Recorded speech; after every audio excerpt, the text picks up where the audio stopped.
जय हिंद दोस्तों। देखिए, अपनी ज़िंदगी में घूमने की खुशी किसे नहीं होती। हर कोई व्यक्ति चाहता है कि वो अधिक से अधिक दुनिया में घूमे और इस दुनिया को एक्सप्लोर करे। और जो घूमने में हमें एक एन्जॉयमेंट मिलता है, उसका लेवल अलग ही होता है। ऐसे ही एक कहानी है 2006 की, जहाँ कुछ दोस्त गोवा घूमने की प्लानिंग करते हैं और पर्याप्त पैसे और वाहन की सुविधा ना होने के कारण वो गोवा का प्लान कैंसल कर देते हैं और निकल जाते हैं केरल के डेविल्स किचन गुफा के। डेविल्स किचन गुफा केरल के कोझिकोड जिले में स्थित है।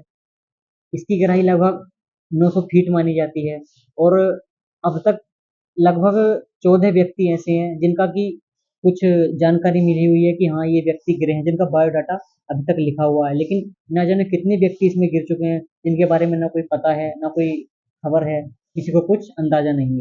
तो वो सारे दोस्त निकल जाते हैं घूमने के लिए कोझिकोड में और गुना केव के पास पहुंच जाते हैं। देखिए, इसका नाम पहले डेविल्स किचन था। डेविल्स किचन किसने रखा? अंग्रेजों ने रखा था। क्यों? क्योंकि यहाँ पर ऐसा माना जाता है कि इसके गुफा के अंदर शैतान का निवास है और शैतान उन जितने भी गिरने वाले होते हैं गड्ढे में उन सबको मार देता है। ऐसा अंग्रेजों की कहना था, प्रथा थी और अंग्रेजों ने यहाँ जाने पर पाबंदी लगा दी थी। तो डेविल्स किचन अंग्रेजों ने इसका नाम दिया था, लेकिन कमल हासन जी की एक मूवी थी गुना, जब यहाँ पर एक सीन शूट हुआ गुना मूवी का, तो तब से इसका नाम गुना केव पड़ गया। वो सभी दोस्त मिलकर वहां पर काफी मस्ती करते हैं, अच्छे से घूमते हैं, खेलते हैं और सारा अपने टूर को एंजॉय करते हैं। लेकिन वहां पर एक बोर्ड लगा हुआ आता है कि ज्यादा अंदर जाना मना है। लेकिन वो फिर भी एक उनमें से एक दोस्त कहता है कि यहाँ पर गुना केव यहाँ नहीं है, असली गुना केव थोड़ा अंदर जाकर है, हम वहीं चलना होगा। तो वो सिक्योरिटी, जितनी भी सिक्योरिटी गाइडलाइंस थी उनको फॉलो ना करते हुए वहां से आगे बढ़ जाते हैं और पहुंच जाते हैं मुख्य गुना केव के पास।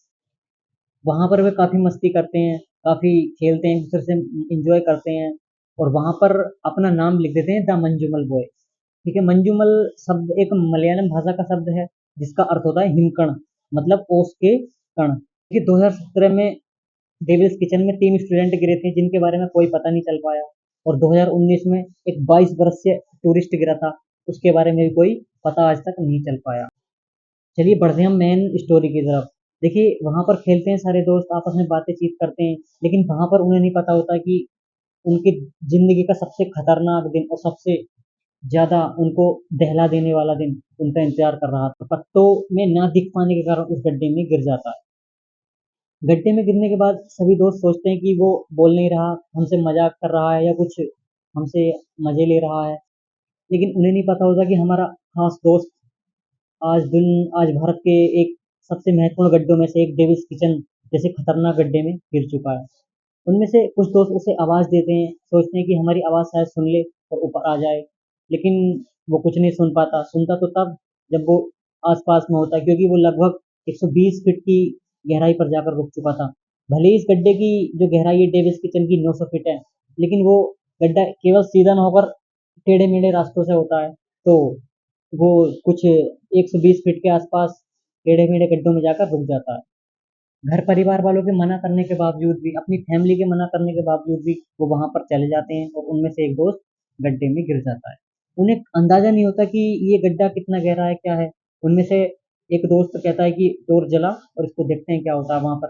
तो वो दोस्त फ्लैश जलाता है कैमरे की, देख पाता है, लेकिन वो गड्ढा सीधा नहीं होता। सीधा भी होता तो लगभग 120 फीट तक अंदर देख पाना उतना आसान नहीं है, और इतनी गहराई में ऑक्सीजन का भी जाना बहुत मुश्किल होता है। 120 फीट के अंदर ऑक्सीजन जाना और रोशनी, सूरज की रोशनी जाना, सांस लेने में दिक्कत होती है। तो इस तरह की चीजें उन्हें सब फेस करनी पड़ती हैं, लेकिन उन्हें इस बात का अंदाजा नहीं होता है कि वो कितने गहरे गड्ढे में गिर चुका है। अब तक वो दोस्त सोचते हैं कि हमारा दोस्त ज्यादा अंदर नहीं गिरा, ऊपर ही होगा। तभी वहां पर एक स्थानीय दुकानदार आ जाता है और वो उनसे बताता है कि ये कोई छोटा मोटा गड्ढा नहीं है, ये लगभग 900 फीट गहरा है और इसमें जितने भी आज तक गिरे हैं कोई भी बाहर नहीं आया। इतना सुनकर वो सारे दोस्त परेशान हो जाते हैं और आपस में बैठकर रोने लगते हैं। कितनी मुश्किल से उसके घर वालों को मना कर लाए थे कि अपने पुत्र को भेजो हमारे साथ, हमारा दोस्त है, हम केयर करेंगे, देखभाल करेंगे। ये सब बातें उनके दिमाग में घूमने लगती हैं और दुकानदार कहता है कि तुम यहाँ पर वेट करना कोई फायदा नहीं होगा, यहाँ से अभी अभी चले जाओ, क्योंकि यहाँ से निकल पाना किसी का भी नामुमकिन है। वो दुकानदार उन्हें बताता है कि इससे पहले यहाँ एक विधायक का भतीजा गिरा था। तो विधायक ने ये घोषणा की थी कि जो भी मेरे भतीजे की हड्डी भी ला कर देगा, मरा हुआ या जिंदा या हड्डी जो भी ला कर देगा उसको 15 लाख का इनाम दिया जाएगा। तो इतना सुनकर वो और ज़्यादा घबरा जाते हैं। तो उनमें से कुछ लोग पुलिस में कंप्लेन करने के लिए चले जाते हैं। पुलिस में जब कंप्लेन करने जाते हैं तो वो थोड़े नशे में होते हैं। नशे में होते हैं, पुलिस सोचती है कि इन्होंने खुद उसको गड्ढे में गिरा दिया होगा, खुद धकेल दिया होगा, तो पुलिस भी उनकी पिटाई कर देती है। लेकिन जैसे तैसे करके पुलिस वालों से मार खाने के बाद वो पुलिस को समझा लेते हैं और वहाँ पर पुलिस फोर्स को लेकर पहुँच जाते हैं। पुलिस भी अपनी फॉर्मेलिटी निभाती है, इधर देखा उधर देखा, और वो भी कह देते हैं कि यहाँ से बच पाना नामुमकिन है, इसलिए आप सभी घर लौट जाओ, वापस चले जाओ। लेकिन वो कहाँ हार मानने वाले थे। वो तभी कह रहे थे कि हम आए हैं तो अपने दोस्त को साथ लेकर जाएंगे, साथ लेकर आए हैं, साथ लेकर जाएंगे। तभी वहां पर बारिश स्टार्ट हो जाती है, और बारिश इतनी खतरनाक होती है कि गड्ढे में पानी जाना स्टार्ट कर देता है। सारे दोस्त वहां लेटकर गड्ढे में पानी ना जाए तो पानी रोकने लगते हैं, लेकिन क्या फायदा होने वाला था, फिर भी पानी चला जाता है अंदर। गड्ढे में पानी जाने के बाद पुलिस वाले भी और स्थानीय लोग भी कहने लगते हैं कि यहाँ उसका वेट करना और उसकी जिंदगी बची हुई है इसकी उम्मीद रखना बेवकूफ़ी होगी, यहाँ से हमें वापस चलना चाहिए। उनमें से तभी एक दोस्त अपने दोस्त जो गड्ढे में गिरा हुआ उसको आवाज़ देता है, तो उसकी आवाज़ उस तक पहुंच जाती है और वो उधर से वापस भी आवाज़ देता है।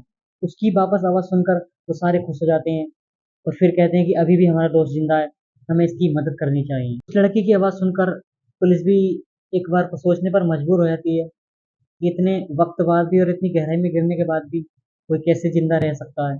लेकिन वो अपना इंतजाम करती है और वहां पर रस्सी मंगाई जाती है। फिर कोई भी पुलिस वाला या कोई भी सिक्योरिटी वाला गड्ढे में उतरने की कोशिश नहीं करता, सब डरते हैं अंदर जाने से। तभी उनमें से उनका एक दोस्त जिसका नाम कुट्टन था, वो उतरने के लिए रेडी हो जाता है और वो गड्ढे में उतर जाता है। देखिए गड्ढा सीधा नहीं होता है, तो गड्ढे में उतरने में बहुत कठिनाई होती है। वो पहले रस्सी भी डालते हैं, लेकिन गड्ढा सीधा नहीं होने के कारण रस्सी भी एक वक्त पर जाकर रुक जाती है, तो वो खुद उतरना पड़ता है उसको, और वो धीरे धीरे नीचे जाती है। लगभग 80 फीट नीचे जाने के बाद जो दोस्त उनका नीचे गया होता है उसे बचाने के लिए कुट्टन, उसका भी दम घुटने लगता है और वो भी एक बार को हार मानने के लिए तैयार हो जाता है। लेकिन वो सोचता है उसकी फैमिली के बारे में और अपने दोस्त के बारे में, तो फिर हिम्मत जुटाता है और फिर कहता है कि अभी और अंदर जाना है मुझे। एक वक्त बाद धीरे धीरे बढ़ता रहता है आगे और वो अपने दोस्त को देख लेता है। तभी ऊपर को आवाज देता है कि मैंने अभिलाष को देख लिया है। तो ऊपर के जितने भी दोस्त होते हैं सभी खुश हो जाते हैं, सभी की आंखों में खुशी के आंसू आ जाते हैं, और वो काफी मेहनत के बाद अपने दोस्त के पास पहुंच जाता है और उसको रस्सी बांधता है और अपने साथ धीरे धीरे ऊपर खींचने लगता है। इतने स्ट्रगल के बाद वो सारे खुश हो जाते हैं क्योंकि वो अपने दोस्त को बचाने में सक्षम हो जाते हैं। कुछ लोग अभिलाष के पैर छूते हैं क्योंकि वो मानते हैं कि इस गड्ढे से आज तक कोई बचकर नहीं आया है, और ये जो लड़का बचा है वो कोई छोटा मोटा या मामूली आदमी नहीं है, कोई बड़ी या महान आत्मा, इस तरीके से वहाँ के लोग उसको मानने लगते हैं।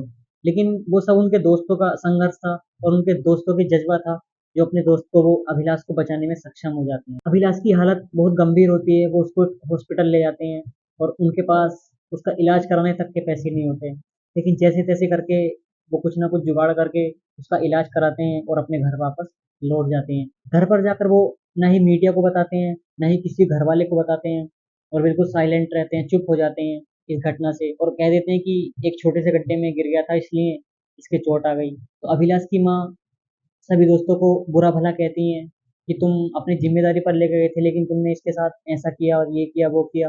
लेकिन सब सुनकर चुप हो जाते हैं, अपना अपना काम करने लगते हैं। लेकिन ये खबर अखबार में फैल चुकी थी, लिख चुकी थी, और एक वक्त ऐसा आता है कि अखबार का एक टुकड़ा उनके गांव भी पहुंच जाता है, और उसमें वो देखता है कि हमारे गांव का लड़का है। तो वो खुश हो जाते हैं कि ये कैसे आया, तो वो किसी अखबार से पढ़वाते हैं।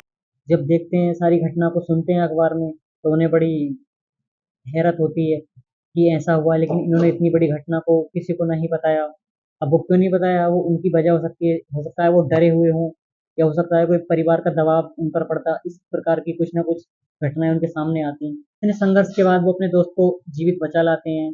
फिर उसकी माँ को जब पता चलता है अभिलाष की, तो वो कुट्टन के पास जाती है, उसे गले लगा लेती है, और खुद भी कुट्टन भी रोने लगता है, उसकी अभिलाष की माँ भी रोने लगती है। तो इतनी सब माहौल देखकर, ऐसा माहौल देखकर वहाँ जितने भी लोग होते हैं सबकी आंखें भर आती हैं। कुट्टन के इसी संघर्ष और जज्बे की वजह से 2008 में उनको एक अवार्ड मिलता है जिसको जीवन रक्षक पदक या जीवन रक्षक अवार्ड बोलते हैं। कुट्टन उर्फ सिजू डेविड के नाम से उनको अवार्ड मिलता है क्योंकि उनका वास्तविक नाम होता है सिजू डेविड। तो दोस्ती की एक ऐसी कहानी और द मंजूमल बॉयज नाम की एक ऐसी कहानी हमने सुनी और आपने भी सुनी। आप चाहें तो मूवी भी देख सकते हैं, मंजूमल बॉय नाम से एक मूवी है, तो आपको सारी स्टोरी समझ में आ जाएगी। काफ़ी अच्छी मूवी है, मैंने खुद देखी है। तो ऐसी ही अन्य स्टोरियों के लिए हमारे चैनल को सब्सक्राइब करें, वीडियो को ज़्यादा से ज़्यादा शेयर करें और ऐसी ही रोमांचक कहानियों के लिए, रोमांचक किस्सों के लिए और डेली जीवन की जानकारियों के लिए हमारे चैनल को सब्सक्राइब करें। धन्यवाद।